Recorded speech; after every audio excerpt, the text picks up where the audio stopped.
Hello and welcome to the 12 Months Marathon podcast with me, John Hill, the running podcast for the over 35s with Marathon Dreams, episode 105, the 2-day London Marathon and the future of the marathon majors. I've had a couple of people on recently I've interviewed, so it's been a while for me to kind of talk about this particular thing because I've noticed there's quite a bit of discontent, I would say, on social media regarding the marathon majors, particularly the London Marathon ballot, of course, because if you don't know, 1.3 million people entered the London Marathon ballot this year. Now, I first did the London Marathon in 2014, and the year after that, I entered the ballot, and I think the statistics then was something like 140,000 people entered the ballot in 2015. And that's gone up 10x since then to this year being 1.3 million. And in terms of the stats, it turned out that I think something only like 7% of the people that entered the ballot got into the marathon. So there was a little, so obviously on my social media feed on Instagram at 12 Months to Marathon, there was a lot of people who got rejected. There were some people, of course, who got accepted because there are quite a few people that do, but there's more obviously people that don't, like 90% plus people don't get in through the ballot. So there's a lot of disappointment. And then obviously once the disappointment kicks in, we then get frustration and resentment and a bit of anger, particularly around the situations with the marathon majors and London in particular. So I wanted to do this today for a couple of reasons, really. Firstly, to talk about that, and secondly, to give you some options, because a few people asked me on Instagram, do you know any other marathons, particularly that you've done in the UK and beyond, that you would recommend as alternatives? Because I did a short video on this on Instagram, and I wanted to do a bit of a longer version, because I think even though London's 2 days, and what they've clearly said is it's only going to be for next year. And what I think they've done there is they're going to test it out, because on that sort of side note with London, the 2-day event, I don't think that you can close some of the biggest cities in the world down for 2 days at a time, which is in essence what you're doing with a lot of the big marathons. Because whilst I've only done London as a major, I've also done Paris, which I know isn't a major, but is sort of in the centre of Paris. You're literally closing down a massive city because it goes around the centre of that city. So I'm not sure of the logistics of increasing the number of days and number of participants across the board to then accommodate more people, because of course then you've got logistical problems with the cities themselves, which could be an issue. So I'm not sure how that particular element will play out. So the second side to it is, I think, I've got a sense of humour and I like to make jokes and stuff about how it works. And it's, a lot of people are saying it's interesting how the same people surprisingly keep getting in every year. And there was the other joke where, the London Marathon kept putting random ballot on everything, just to hammer home the point that this is a random ballot, nudge, nudge, wink, wink. And we can all come up with theories and we can all say these things and get angry. I think what I want to say is the truth is that this is just the way it is. And is it fair? No, I don't think it's completely straight down the middle. Yeah, not accusing anybody of anything here, but I don't think it's down the middle. Like a running. I see running influence online who miraculously get into all the majors. Yeah, without charity places and whatever else. So these things do happen. This is the world in which we live in, and we have to accept that. We can get angry about it. We can shout. We can walk in the street and shake our fist at the sky. But the truth is, this is just the way it is, and we've got to deal with it. So that's the first thing I would say as a recommendation from my point of view. Let's just accept this is the way that it is. That's the first thing. The second thing to say is, if you are going for the London Marathon, or you have gone for the London Marathon, because a lot of people that listen to this are based in the UK or have access to that particular marathon. If you didn't get in, don't let that sort of damage your opinion of marathon running, okay? Because yes, it's a fantastic experience. Yes, it's an amazing spectacle. I've been fortunate to do it twice, but I wouldn't want to hang my hat on that every year. Because even though, I've got an okay platform, it's nowhere near some of the people on social media. There's certainly no guarantee of me getting in every year unless I get a good fray. So the two times that I've done it, the first one was a charity, and that was in 2014, and that was before the running boom. Because you got to bear in mind the running boom's kicked in over the last sort of 5 years or so, really kicked in. And so it wasn't too difficult for me to get in with the charity, but I still had to raise, I think it was 2,000 back in 2014 to do it. And then in 2024, when I did it, that was a good for age. And that was speculative. That was because I got a really good marathon time in 2023. And I just thought, oh, let's speculatively see if I can get into the London Marathon, which I did. And the funny thing about that was I was doing High Rocks in Manchester. And I think it was 12 weeks after that when I had to do the marathon. So I had to sort of shoehorn a marathon training plan in after I'd got ready for High Rocks, because that, of course, takes a lot of effort itself. So I've been fortunate to do it in those two formats, in those two ways of getting into these events.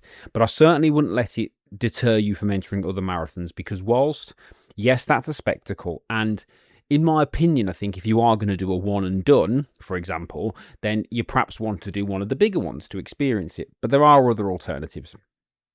So from my point of view of being in and around marathons for the last, 12 years, over 12 years since I did my first one and 16 marathons down, it's great, yes, it's fantastic, but don't hang your hat on that particular one, particularly through the traditional methods, because I had some replies to some posts that I made, obviously some jokey posts that I made on Instagram as well, and some people like, I've been rejected 17 times in the ballot, and you just think, well, that's going to create a little bit of a mental scar. So we need to be a little bit careful that we don't just completely hang our hat on that particular one. So that's the first thing I would say.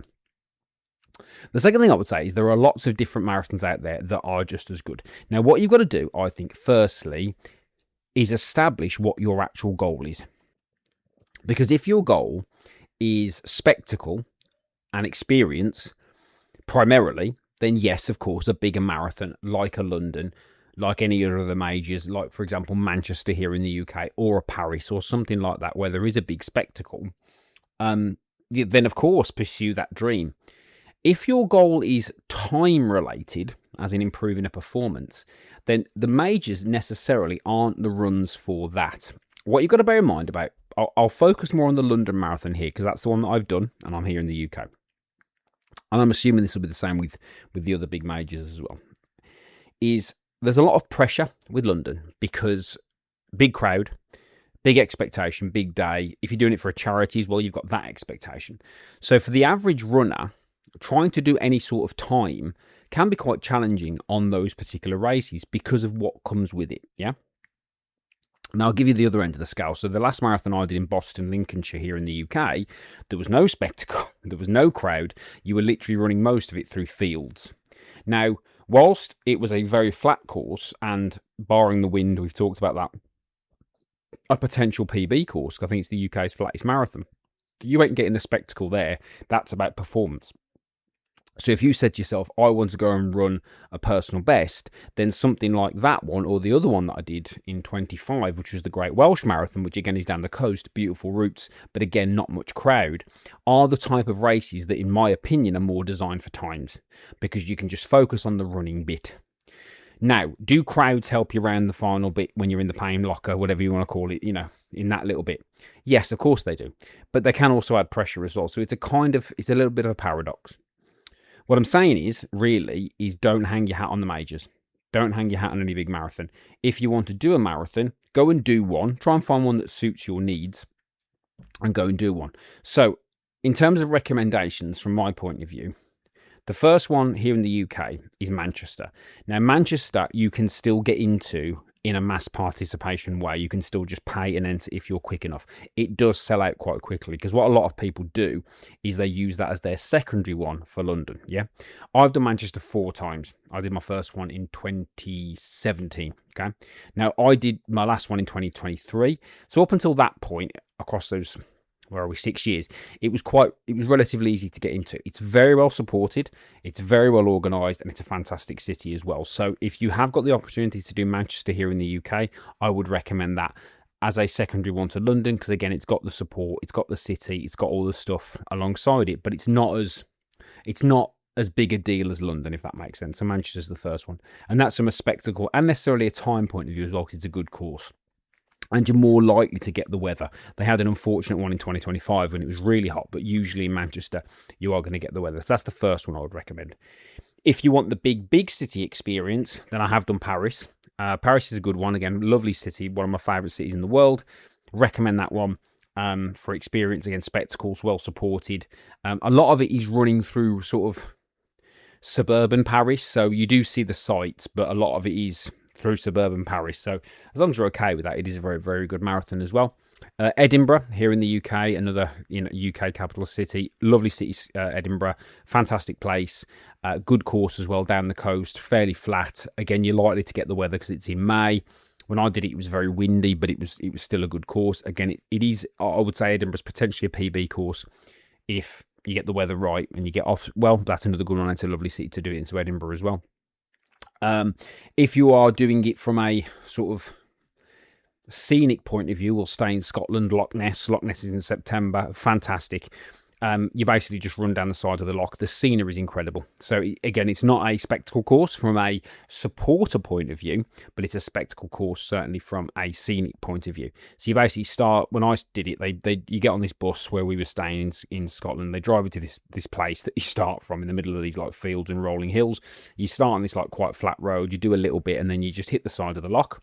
You run down the loch. There's quite a bit of a hill at 18, and then you go over that hill and you go down into Inverness to finish. So Loch Ness is another good one that I've done in this country. I've done Florence in Italy. It's okay. Florence itself, the city's amazing. So if you want to go for a city break and see a fantastic city, yes. I don't remember a lot about the marathon. I remember it being quite flat. It's a decent-ish course around Florence, a lot of cobbled streets and things like that. But again, you're in a lovely city. It's November as well, so again, it was quite cold when I did it, so you got potential there to do a decent time. Chester here in the UK, fantastic one, really well organised. It's a small event, but it's a fantastic event because they're really good they're really on it with their organisation, and plus it's a good course. It's flat. You get the weather usually because it's October. Again, it's very rural. It goes to a lot of sort of countryside, but it's a good course. It's very scenic. It's quite a nice part of the world. It's quite different. That's another good one that I've done. I've mentioned Boston here in the UK, PB course. There's no you're running through open fields, so you've got to be prepared for that. It is flat, but there's no support. So if you are going for a PB and you're not bothered around all the other stuff that comes around it, that would be the one. The Great Welsh is very similar. That's a really good one, actually. The scenery, again, is fantastic if you get the right day. You start off in Pembury Country Park and just run down the coast to Llanelli and back. It's brilliant, really nice. Highly recommend that one as well. If you're looking for a personal best, and I'm gonna try and think now which other ones that I have done. Let me think. So yeah, I think those are the main ones that I would recommend. I have done a couple of smaller ones that I wouldn't necessarily recommend to you. So my picks for the UK would be Manchester, Edinburgh, Chester. For just organisation and good races. Great Welsh and Boston more for just racing necessarily versus any spectacle or anything like that. And then again, if you can get to Paris is a good one to do. You're in a wonderful city and it's a nice place to go and run a marathon, as is Florence. But again, there's some travel involved here, particularly if you're listening to on the UK.